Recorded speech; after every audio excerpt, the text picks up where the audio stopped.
Puji Tuhan, haleluya. Salam sejahtera bagi Bapak Ibu Saudara sekalian, keluarga GPDI El Shaddai Magelang. Hari ini kita kembali merenungkan renungan firman Tuhan yang kita akan baca bersama-sama dalam kitab 1 Tawarik. Ya. Hari ini ada satu bagian yang kita akan pelajari dengan satu tema proses untuk progres. Ya. Ada hal-hal yang baik yang kita dapat belajar dari tokoh-tokoh yang kita akan lihat. 1 Tawarik 11 berisi tentang catatan pahlawan-pahlawan Daud. Daud didukung oleh orang-orang yang luar biasa. Dia tidak bekerja sendiri, dia tidak maju sendiri dalam peperangan-peperangannya, tetapi dia kemudian didukung oleh orang-orang yang luar biasa. Kita akan belajar salah satu di antaranya yang terdapat dalam 1 Tawarik 11 ayat 22. Saya akan bacakan 1 Tawarik 11 ayat 22. Selanjutnya Benaya bin Yoyada, anak seorang yang gagah perkasa, yang besar jasanya, yang berasal dari Kapsel, ia menewaskan kedua pahlawan besar dari Moab. Juga pernah ia turun ke dalam lubang dan membunuh seekor singa pada suatu hari bersalju. Ayat 23, pula ia membunuh seorang Mesir, seorang yang tinggi perawakannya 5 hasta tingginya. Di tangan orang Mesir itu ada tombak seperti pesa tukang tenun. Tetapi ia mendatanginya dengan tongkat, merampas tombak itu dari tangan orang Mesir itu, lalu membunuh orang itu dengan tombaknya sendiri. Ya, hari ini kita akan belajar ya, ada seorang pahlawan yang namanya Benaya. Ya, Benaya ini dicatat sebagai seorang yang sangat luar biasa ya.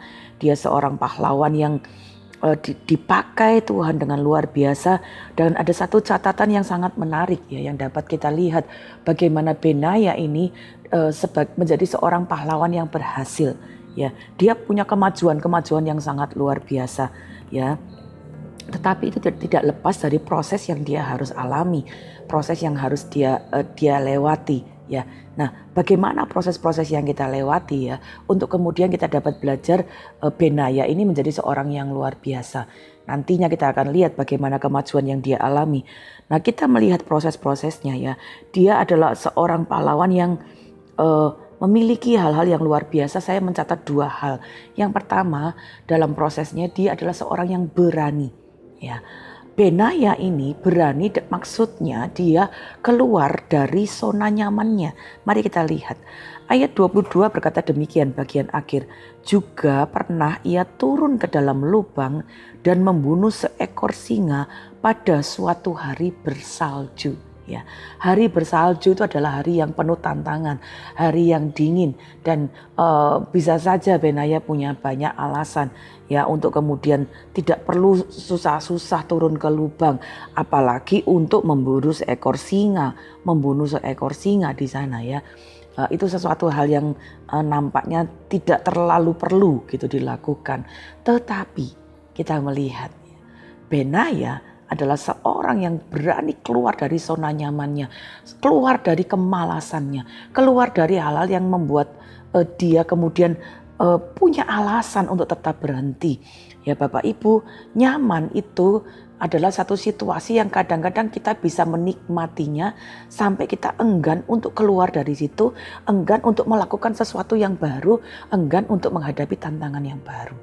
Mari belajar dari Benaya. Dia seorang yang kemudian mengambil satu kesempatan hari bersalju di mana satu alasan yang sangat kuat untuk tidak lakukan apapun, tapi dia justru keluar, dia turun ke lubang dan dia membunuh seekor singa.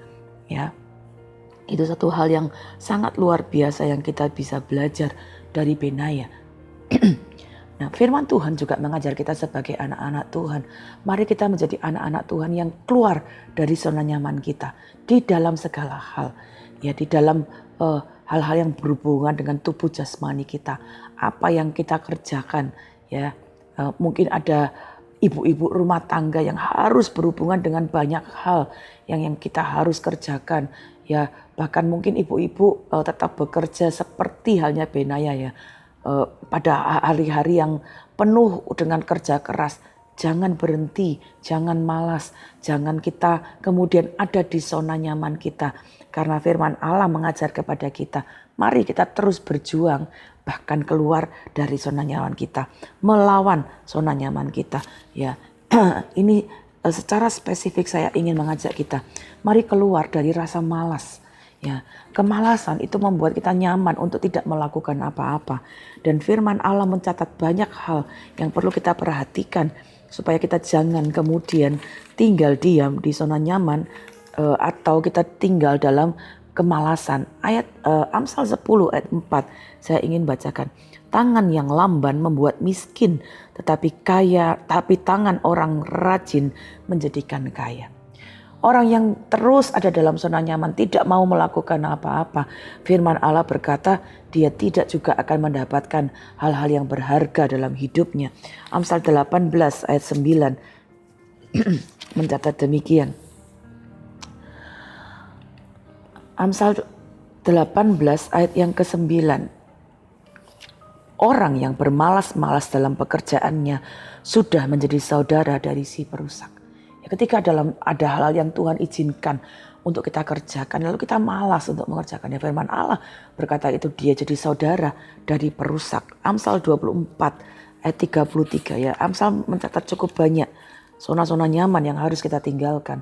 Amsal 24 ayat 33 sampai 34. Tidur sebentar lagi, mengantuk sebentar lagi, melipat tangan sebentar lagi untuk tinggal berbaring. Maka datanglah kemiskinan seperti seorang penyerbu dan kekurangan seperti orang yang bersenjata.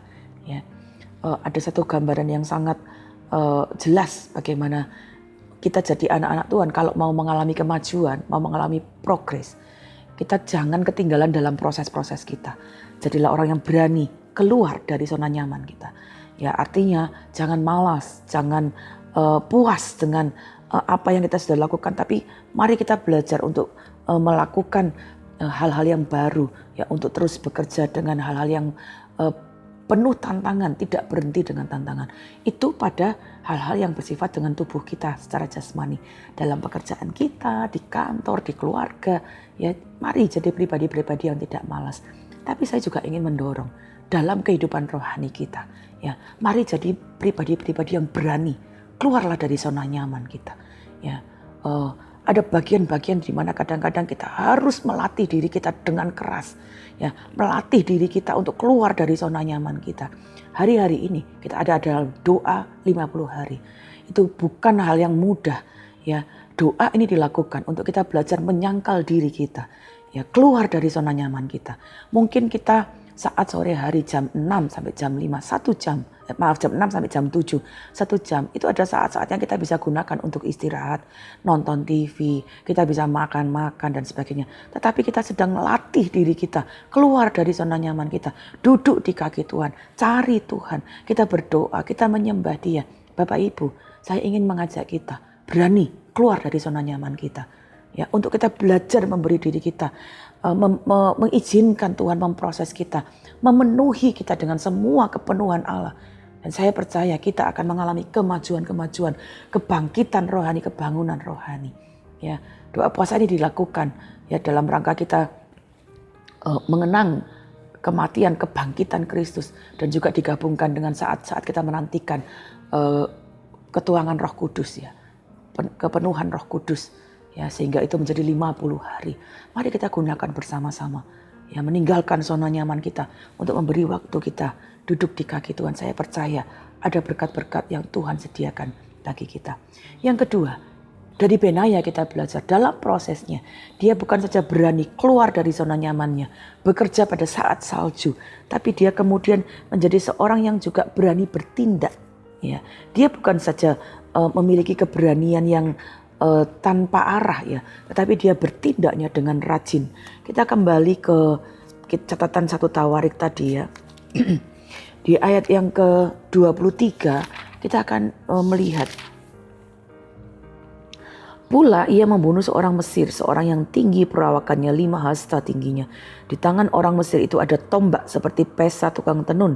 Tetapi perhatikan, ia mendatanginya dengan tongkat, merampas tombak itu dari tangan orang Mesir itu, lalu membunuh orang itu dengan tombaknya sendiri. Benaya menjadi seorang yang kemudian melakukan aktivitasnya dengan rajin, ya. Dia datangi orang itu, dia kemudian merampas, ya, senjatanya, dan kemudian membunuh musuh yang ada di depannya.